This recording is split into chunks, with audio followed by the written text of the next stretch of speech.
Thanks, Garfield. Now, with the schoolboy cricket season on the horizon, local players are praising the effort of one organizer who has taken on the task of providing valuable exposure and a playing team ahead of the start. However, there is a real concern after the pre-season competition was reduced to 2 teams. When the abnormal cricket bonanza commenced in 2024, it was created with the idea of providing more valuable match practice for local cricketers ahead of the schoolboy tournament.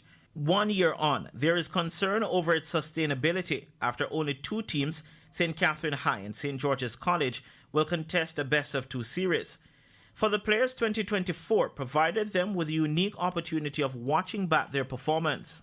I think it's very important because sometimes the team members may watch bad matches, see where we make a mistake, see where we can put in better effort in the fielding and the batting. And me personally, I've also rewatched those games.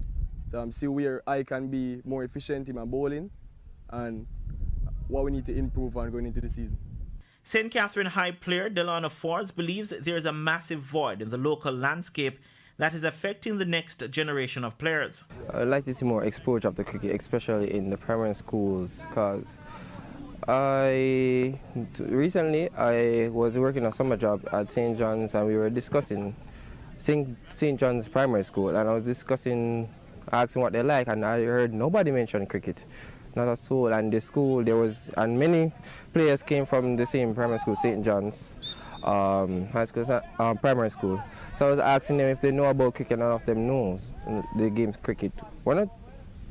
Nobody really knows about cricket. So I was explaining to them what it is, how it's played, and some of them were very interested in it. So I was thinking that they can expose or bring cricket into the school's curriculum activities. Despite the scaled-down version of the 2026 tournament, players still see the value in having a pre-season competition.